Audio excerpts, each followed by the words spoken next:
నెల్లూరు చేపల పులుసుకి స్పెషల్ ఏంటంటే మామిడికాయ అండి. పచ్చి మామిడికాయ ఇలా ముక్కల్లాగా కోసి వేసుకుంటారు. ఇలా వేసుకుంటే కూడా బాగుంటుంది. ముక్కలు కూడా మంచిగా తినొచ్చు తర్వాత. అందుకే మనకి చింతపండు తక్కువ పడుతుందండి. ఈ పులుపు టమాటా పులుపు ఉంటుంది కదా, అందుకని తక్కువ పడుతుంది.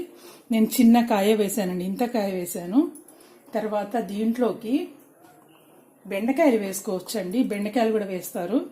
బెండకాయలు వేస్తే కూడా చాలా టేస్టీగా ఉంటుంది. చూడండి, 4 బెండకాయలు ఇలా పొడుగ్గా కట్ చేసుకున్నాను. వీటిని కూడా వేసుకోండి, భలే రుచి వస్తుంది. ఒక్కసారి వీటిని కలపండి అంటే లోపలికి అంటే సరిపోతుంది. ఇంకా ముక్క ఉడుకుడు పట్టలేదు. ఇంక ఇప్పుడు అస్సలు మీరు ముక్కను కదిలించకండి. చూడండి, ఇలా ఉండాలి. ఉడికిన తర్వాత చిక్కగా అవుతుంది. ఇప్పుడు మనం దీన్ని ఏం చేసేది లేదు.